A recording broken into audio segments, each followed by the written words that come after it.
What's going on, everybody? It's Ricky with Video Homicide, and today we're going to be covering another Clive Barker inspired piece of cinema. Today we got The Midnight Meat Train. Okay, now this is a movie that has been sitting on my watch pile for a very long time, pretty much since I started that pile. I believe we started this movie back in the days of The Garage, and I believe I watched it years ago on the computer somehow.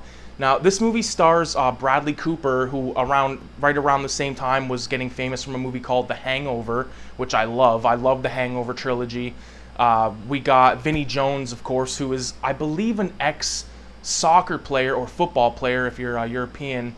He was in Snatch as Bullet 2 Tony. He was also in Lock, Stock, and Two Smoking Barrels. I forget the character's name in that film, but he is a Guy Ritchie regular. This movie is directed by Ryuhei Kitamura, and I think he did a great job. So this movie is all about Bradley Cooper being a photographer, what I might consider a struggling photographer in ways. Like he's trying to break out of commercial stuff and dive straight into the art world of photography.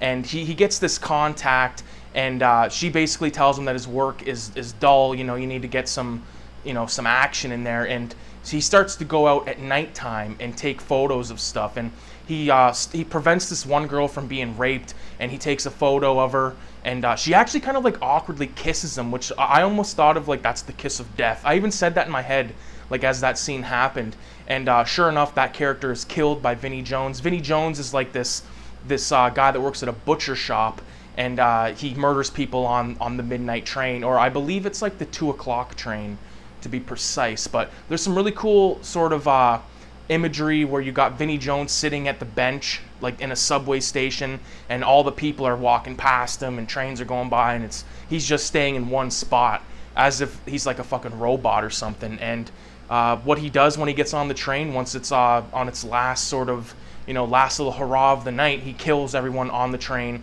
And he has this weird ritual where he takes all their clothes off and he folds them up like really neatly and nicely and bags everything up, removes the teeth from the bodies, cuts the hair.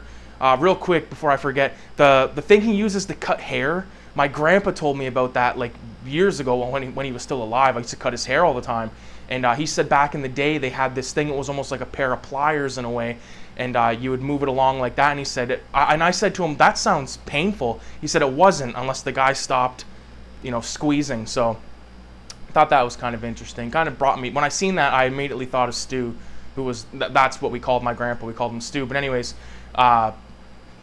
once the bodies are all prepared, he hangs them via like these ankle hooks up on like the handles on like a subway or a train, almost like a meat locker, right? Because this guy is a butcher, and Bradley Cooper, he's starts to get obsessed with this guy, and he's taking photos of him, follow him around to work, and he gets caught taking photos of him a few times, and it's very like sinister type.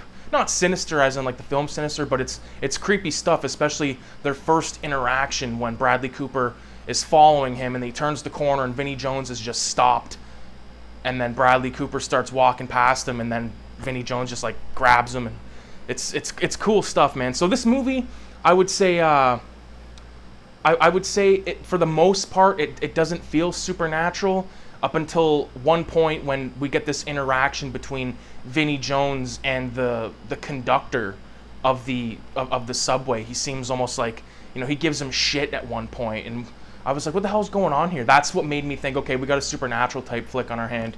Now, the thing about this, like, because I was wondering the whole time, where are these bodies going? Who's cleaning it up, that kind of thing. There happens to be this old-timey butcher shop, or excuse me, an old-timey subway station underneath of the butcher shop that Vinnie Jones works at, and there's all these like monsters. You don't really get a good look at them or a really good explanation of them. Maybe there's I guess I watched the director's cut, but I just feel there could have been more explanation as to what the fuck was going on down there. Like, I mean, I get the sense that it might have been like hell or something had like broken open right there, and like these demons come up from there.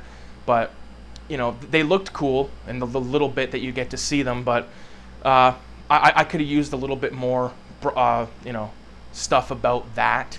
I always love movies where there's a character that's a photographer that like develops his photos you know, like the old-fashioned way, like in a red room, even though this guy's just doing it in his apartment. But I always loved that stuff.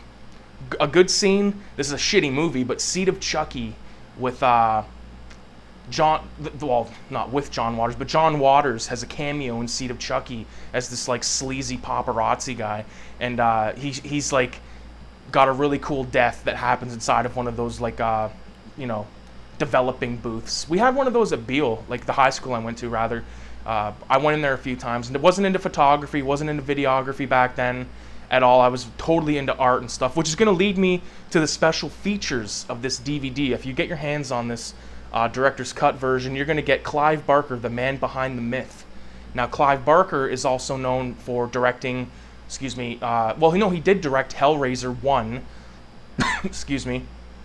I don't think he directed Hellraiser 2, but he wrote the story for countless films. He did direct a few movies like Nightbreed. Man, there's another one in the same vein as that, but I don't remember the name of it right now.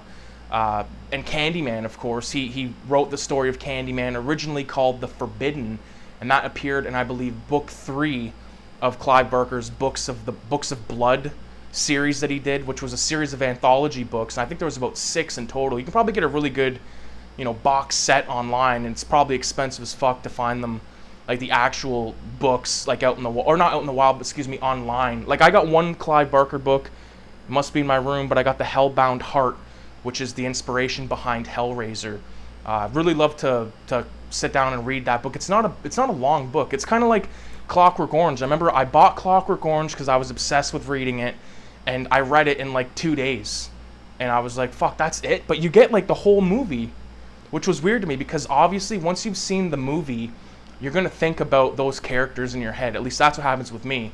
Like the book The Outsiders, we read that, and then immediately after I seen the movie, because I've read that book like maybe 3-4 times in my life, every time after that, I'm thinking about the actors.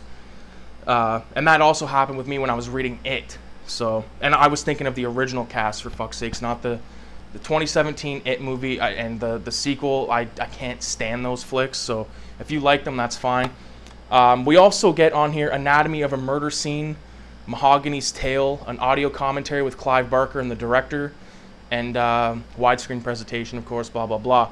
So I watched the special features on this film, and the Clive Barker, the man behind the myth, is almost like I think it was just under 15 minutes, but it was all about him, and he was like showcasing all of his paintings. I'm like, dude, like paintings just keep coming up in like every piece of cinema that I'm watching right now, like Candyman.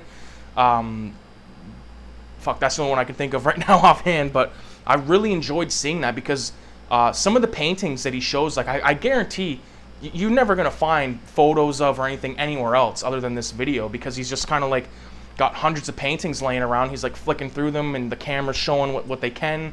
And he even goes into this like tent that he has behind his house that's just filled with rejects or fuck ups, or he has like a cool name for it. I forget what he says, but really enjoyed that special feature. And again, this is the reason why we collect physical media, because we want these special features. Like, had I not, I enjoyed the Clive Barker special feature more than I did the film, and I did enjoy the film, so that says something.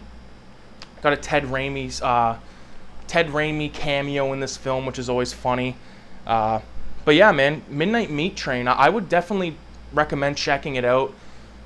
Bradley Cooper, Vinnie Jones. Bradley Cooper's in another film, because I know a lot of people just think of him as like the guy from Hangover. At least I did for a long time, until I seen a movie called The Place Beyond the Pines. I highly recommend checking that film out. It's one of the best drama films that I've ever personally seen, like that came out of like the 2010s. Really good film. Stars Ryan Gosling, Bradley Cooper, and that's all I'll really say. I believe it's a longer film, but my God, man, I love that flick. So, and like I said, I love the Hangover movies, and I love Vinnie Jones. So this was just, and Clive Barker. So yeah, man, it worked out pretty good for me. Probably picked this up for like a couple of bucks at a thrift store. So anyways, with that being said, I appreciate everybody for watching. Leave a 666 in the comments so I know you're made it all the way through. And with that being said, adios.